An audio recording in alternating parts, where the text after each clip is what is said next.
After undergoing a routine scan, he was rushed to hospital for a double heart bypass. His main left artery almost totally blocked. It's hard to believe, but just 3 months after this life-saving surgery, the Noiseworks frontman is back at his day job or his night job, performing live on stage. Jon, it is truly lovely to see you, mate. Nice to see you too, Richard. Thank you. Tell us what happened.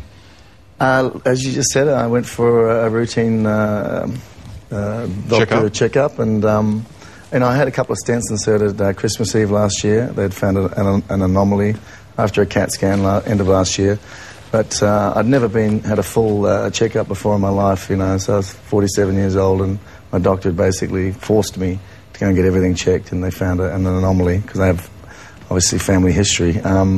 Fast forward 9 months later, and I go for another checkup. I had a couple of moments of shortness of breath, which I called my doctor about whilst I was on the road, and one of my brothers had had a heart attack that week, and so I called my doctor, and he said, better get in here. So I went in, saw him.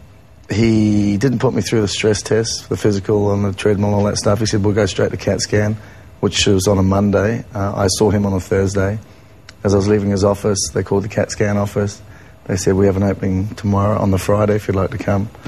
I went in and did the CAT scan, which was in Bondi Junction, drove from there to Bondi Beach. Took about 20 minutes, and I got a phone call saying, get in your car, do not exert yourself, go straight to Prince of Wales Hospital emergency, do not go home, just do it right now. And he still didn't tell me, you know, how bad it was. So until I got to emergency and they plugged me up, he said your arteries, your main left artery, which was completely clear 9 months prior, is almost completely blocked, and you're a dead man walking. It was a close call, obviously. Very close call, very close call, and I'm very, very lucky and very grateful to all the staff and the doctors and nurses at Prince of Wales. They're amazing, amazing people. I was in hospital for a month, which is a long time for this particular thing, because I had some complications, you know, chest infection, fluid around the heart. So it was a bit of a hard time there for a while, but I'm back singing, started last week. And yeah, well, that's the scary bit. I mean, you know, shortness of breath. I mean, it takes a lot of breath to do what you do. You have one of the best, strongest, most powerful voices in the business that comes from within. I mean, you know, you really use every muscle in your body, don't you? I do, and it was a bit scary last week when I did my first gig, because I wasn't quite sure how the body was going to take it. But it's funny, as soon as I started singing, it's like muscle memory, everything started to fall into place, and after a couple of gigs, singing fine. But were you scared that you were going to push it too hard and you'd blow a fuffle? I don't think that's the medical term, but you know what I mean. Well, they just said 3 months. After 3 months, you know, don't do anything, but you can go back to work. And, you know, so I took that. It takes that long for the chest to heal. Show us the scar, if you don't mind. It's there's one of the scars. That chest has had a lot of people talking over the years, Jon. It's man. Yeah, so they did a neat job, actually. Did a fantastic job. But, so how did it feel when you were up on their stage singing? I mean, did you hold something back? Yeah, I kind of had to, just to see how my body was going to react. And like I said, after a couple of gigs last week, you know, I sort of clicked back into gear, and everything just came back, and everything was expanding. It was beautiful, and I just felt great. And now I'm, you know, lost that fear factor, and you know, just straight into it. You've worked hard, played hard over the years. I mean, how much of this is genetic and how much of this was lifestyle that caused it? You know, I thought it was mainly lifestyle, but the doctors informed me it's completely genetic.